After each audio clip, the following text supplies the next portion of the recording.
दोस्तों आज है 8 जुलाई और हम आ गए एक बार फिर से महाशिव पुराण सुनने गांव मेघाया में। अब थोड़ी देर में आप देख रहे हैं मंच तैयार है। 1 बजे से यहाँ आरंभ हो जाएगी महाशिव पुराण। आप वीडियो को पूरी ज़रूर देखा करो, लाइक किया करो, कमेंट किया करो, हमें बहुत ही ज़्यादा खुशी मिलती है। चलो। नारद जी बड़े खुश कि भगवान विष्णु तो मेरे साथ में गलत कर ही नहीं सकते। अब तो मुझे ये श्रीमती नाम की जो कन्या है मिल जाएगी। और बड़े इत्मीनान होकर के स्वयंवर में जाकर के बैठ गए। भगवान भोलेनाथ की कृपा से भोलेनाथ के 2 शिवगण भी उनके बगल में जाकर के पंडित जी का रूप धारण करके बैठ गए और कहने लगे कि महाराज आप बहुत सुंदर लग रहे हो। आज तो सचमुच में ही भगवान विष्णु जी ने आपको ऐसा रूप दिया है कि आज ये जो श्रीमती नाम की लड़की है ना, ये बरमाला आपके गले में ही डाले।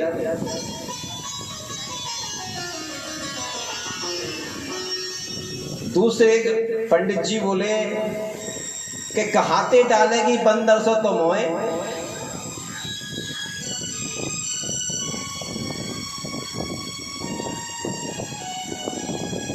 लेकिन शिव की माया का प्रभाव इतना बड़ा है कि नारद जी समझ नहीं पा रहे हैं। वो राजकुमारी वरमाला लेकर के आई, नारद जी के सामने से निकली, नारद जी की तरफ देखा और आगे बढ़ गई। नारद जी कुर्सी पे से खड़े हो और सामने खड़े हो जाए, बार बार अपना मुंह दिखाएं। राजकुमारी ने दोबारा देखा भी नहीं। वही राजा बनकर के भगवान विष्णु भी आकर के बैठे हुए थे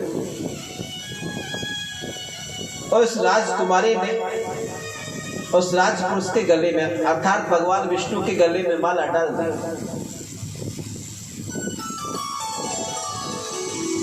अब नारद जी चुपचाप आकर के बैठ गए। अब वो पंडित जी कहने लगे कि महाराज काई को तुम बार बार खड़े हो करके अपना मुंह दिखा रहे थे। अरे कम से कम इस मुख को तो ढंग से देख लो। अरे मुख अच्छा होगा तभी तो कोई वरमाला डालेगी।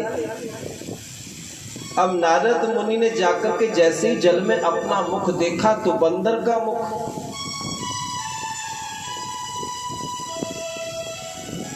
तुरंत क्रोध में और नारद जी ने उन दोनों जो पंडित बैठे ना, शिवगण बैठे थे, उन दोनों को श्राप दे दिया कि तुम लगते तो ब्राह्मण हो, लेकिन जाओ मैं तुमको श्राप देता हूं कि तुम राक्षस हो जाओ।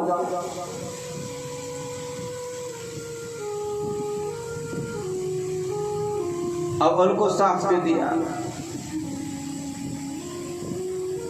और इतने लाल ताते, इतने गुस्से में कि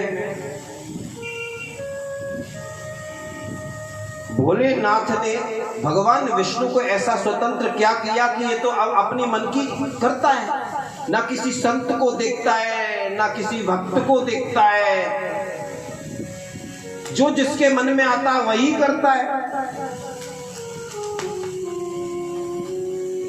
परम स्वतंत्र ना सिर पर कोई, भावै मन करे सोई। परम स्वतंत्र।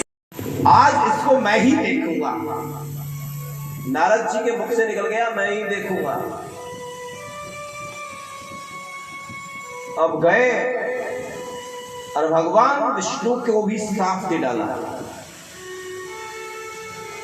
क्या श्राप दिया कि जिस स्त्री को चाहत मेरी प्राप्त करने की हुई और मैं उसको वर्ण करना चाहता था और वहां जाकर के तुमने मुझे बंदर का रूप दे दिया।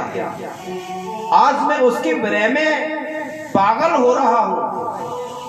ऐसे ही हे भगवान विष्णु, मैं तुमको श्राप देता हूं कि तुम जब भी पुरुष नर क्रिया करने के लिए संसार में आओगे, वहां आप भी स्त्री के विरह में वन वन भटकते हुए घूमो फिरोगे, और यही वानर रूपी आपकी सेना आपकी रक्षक बनेगी।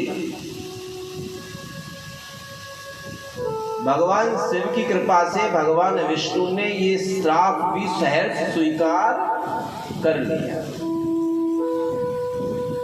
क्योंकि ये शिव माया है। और भगवान शिव ने जैसी ये माया हटाई, नारद के सामने से वो राजमहल, राजा, श्रीमती नाम की राजकुमारी सब जैसे अदृश्य हुए, सब स्मरण हो गया कि मैंने ये क्या कर दिया। अब तो वही नारद जी भगवान विष्णु के सामने हाथ जोड़ के खड़े हो गए कि महाराज मुझे माफ कर दो, मुझे क्षमा कर दो, मैं माया में मोहित हो गया, मैंने आपको साफ दे डाला। भगवान कहने लगे कि सुनो, ये सब शिव की कृपा है, ये उन्हीं की कृपा से हुआ है, और तुमने ये श्राप नहीं दिया, ये तो भगवान शिव को ऐसा कराना था, इसलिए तुमने किया। अब भगवान विष्णु से क्षमा याचना मांग करके, भगवान शिव की स्तुति करके वहां से जा रहे हैं, तो रास्ते में वही शिवगण जो ब्राह्मण का रूप धारण करके आए थे, उन्होंने देखा कि अब नारद जी का दिमाग बिल्कुल ठिकाने पर है, अब इनसे चर्चा कर सकते हैं। तो वो दोनों ही शिवगण उनके सामने खड़े हो गए हाथ जोड़ के कि नारद जी महाराज, हमने आपका उपहास किया, उसके लिए हम क्षमा चाहते हैं। नारद जी ने कहा कि देखो भाई, मेरे से गलती से वो भूल गया, और ये भगवान शिव की कृपा से ऐसा हुआ है, मेरा ऐसा कोई मन नहीं था, मेरे से गलती हो गई कि महाराज उस श्राप से मुक्त होने का कारण बता दीजिए, ऐसी कृपा कर दीजिए कि उस श्राप से मुक्त हो जाए। तो शिवगणों के कहने से नारद जी ने कहा कि देखो, जो श्राप निकल गया वो तो आपको भोगना ही पड़ेगा, परंतु मैं ये जरूर कहता हूं कि आप ब्राह्मण वंश के होंगे, बड़े तेजस्वी होंगे और महाशिव के भक्त होंगे, लेकिन आप राक्षस योनि में जाएंगे, लेकिन आपका वध भगवान विष्णु के द्वारा होगा और पुनः शिवगण बनेंगे। ऐसा वचन बोल करके नारद जी चले गए। नारद जी जब यहां से गए तो सीधे अपने पिता ब्रह्मा जी के पास में पहुंचे। प्रेम से कहो हर हर। जब वहां ब्रह्मा जी के पास पहुंचे तो ब्रह्मा जी से निवेदन किया कि पिताश्री, मैं आपसे ये जानना चाहता हूं कि ये शिव कौन है।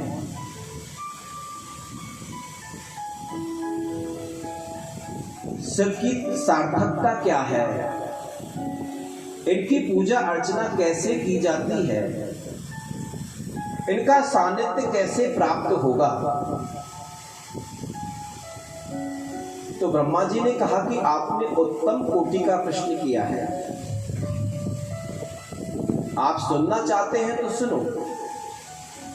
मैं उस शिव की ही कृपा का प्रसाद रूपक हूं। जब इस सृष्टि में कुछ नहीं था, अंडा श्वेता जरायु परायु कुछ भी नहीं था, चारों तरफ जल ही जल था, तब उस शिव रूपी जो अनादि है, जो अनामी है, जो निराकार है, जो निर्विशेष है, उस शिव की जब इच्छा हुई कि एको हम बहुश्यामी, कि मैं एक से अनेक हो जाऊं, तो उनकी कृपा से ही एक पुरुष उत्पन्न हुआ और उसका निवास जल में रहा। इसीलिए उसका नारायण नाम पड़ गया। वही भगवान विष्णु है जो नारायण के रूप में भगवान शिव की कृपा से प्रकट हुए। तो ऐसे श्रीमन नारायण को हम नमन करते हैं। श्रीमन नारायण तप करो। तब उन्होंने 12 वर्षों तक तप किया, और जब 12 वर्षों तक तप किया तो उनकी नाभि से एक तंतुका निकली और वह कमल का फूल बनकर के खिल गई,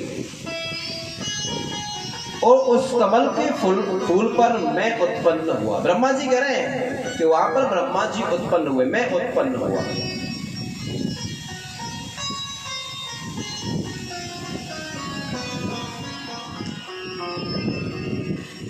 और मैंने चारों तरफ घूम घूम करके देखा तो मेरे 4 मुख हो गए, लेकिन मुझे अपना भी और छोर दिखाई नहीं दिया। मैं कहां से आया हूं? तो मैं उस पुष्प से नीचे उतरा, उस तंतुका में प्रवेश किया। हजारों वर्ष निकल गए उस तंतुका में, लेकिन मैं भी ये नहीं जान पाया कि इसका प्रारंभ और अंत क्या है। वापस आकर के कमल पर बैठ गया, और फिर मुझे कुछ समय के पश्चात वर्ल्ड माला के 21वें नंबर और 26वें नंबर के 2 शब्द सुनाई दिए, तप तप, कि तुम तप करो। मैंने भी 12 वर्षों तक तपस्या की, तब भगवान विष्णु का प्राकट्य हुआ। अब देखो गजब की बात, देखो कि शिव पुराण के अंदर ये लिखा कि 12 वर्ष की तपस्या की। हम जब भागवत के अंदर पढ़ते हैं तो लिखते हैं कि हजारों वर्ष तपस्या की, लेकिन शिव पुराण कहती है कि 12 वर्ष तक तपस्या की। ये 12 वर्ष का बड़ा महत्व है। पहले प्रेम से बोलो हर हर।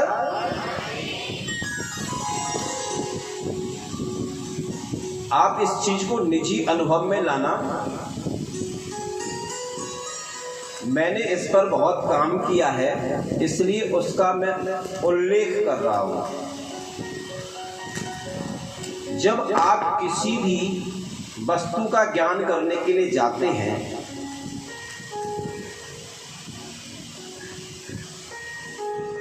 तो 12 वर्ष पूरे लगाने के बाद आप असमंजस की स्थिति में पैदा होते हैं। क्या सीख तो रहा हूं, अब इतना सीख गया, अब इतना सीख गया, अब इतना सीख गया। जब वो 12 साल का चक्र पूरा होता है और दूसरे 12 साल का चक्र जब आता है तो उस 12 साल में जाकर के आप ये देखते हैं कि ये यहाँ सही है और यहाँ गलत है। तप, कि तुम तप करो। मैंने तप किया 12 साल, और भगवान विष्णु साक्षात मेरे सामने प्रकट और कहने लगे कि इस पूरी सृष्टि का रचयिता मैं हूं। इस सारी सृष्टि के अंदर जो कुछ चल रहा है वो मैं ही हूं, और आप भी मैं ही हूं, और मैं भी मैं ही हूं। ब्रह्मा जी बोले कि वो तो ठीक है महाराज कि तुम ही तुम हो, लेकिन आप मुझे बताइए कि चलो मैंने तो ये मान लिया कि तुम मेरे पिताश्री हो, लेकिन आप मुझे यूँ बताइए कि तुम्हारे पिताश्री कौन है? प्रेम से कहो हर हर। अब ब्रह्मा जी कहे कि भाई मैंने भी कुछ नहीं देखा है, मैं भी यही कह रहा हूं कि मेरे से ही सब कुछ, सब की उत्पत्ति है, मैं ही तुम्हारा पिता हूं, और आप कह रहे हैं कि तुम मेरे पिता हो। तो दोनों में आपस में घमासान युद्ध होने लगा, केवल मैं के ऊपर। उसी समय हम जो यहां पर अभिषेक कर रहे हैं लगातार, भगवान शिव प्रकट हो गए, लिंग के रूप में प्रकट हो गए। और उन्होंने कहा कि आपको लड़ने की बिल्कुल जरूरत नहीं है,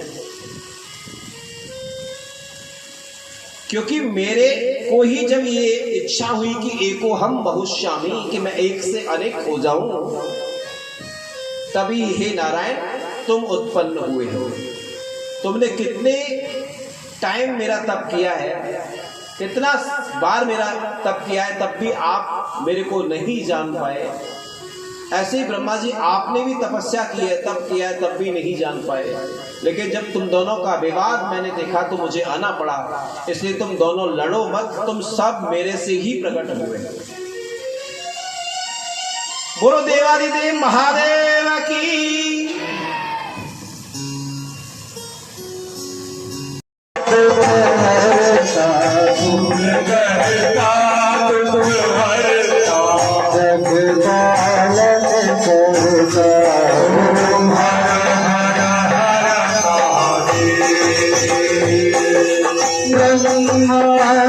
विष्णु सदाशिव जानत अधिदेवा, बोले जानत अधिदेवा। प्रणवाक्षर के पास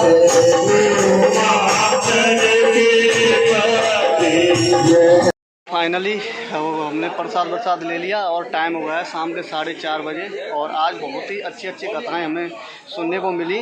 और मज़े की बात तो यह थी कि आज बारिश भी हो गई, फिर भी इतनी मात्रा में यहाँ पर भक्त आए, उन्होंने अपनी भक्ति दिखाई, जो हमें काफ़ी अच्छा लगा यहाँ पे आके। एक बार तो ऐसा लगा कि बारिश आने के कारण यहाँ पर थोड़ी परेशानी होगी, लेकिन भक्तों की भक्ति इतनी ज़्यादा थी कि वो डटे रहे। तो हमने कथा सुनी मासिक पुराण की, आनंद में ही हो गए हम। प्रसाद लेने के उपरांत अब वापस घर जा रहे हैं। नेक्स्ट पार्ट अब आपको कल आएगा। अपना सपोर्ट बनाए रखें, चैनल को सब्सक्राइब करें, लाइक करें, कमेंट करें, बहुत ही ज़्यादा अच्छा लगता है। शेयर जरूर करें भैया। हाँ, हमारे धर्म को बढ़ाते रहें। ठीक है दोस्तों, कल फिर मिलते हैं आपको एक बार इसी जगह पर।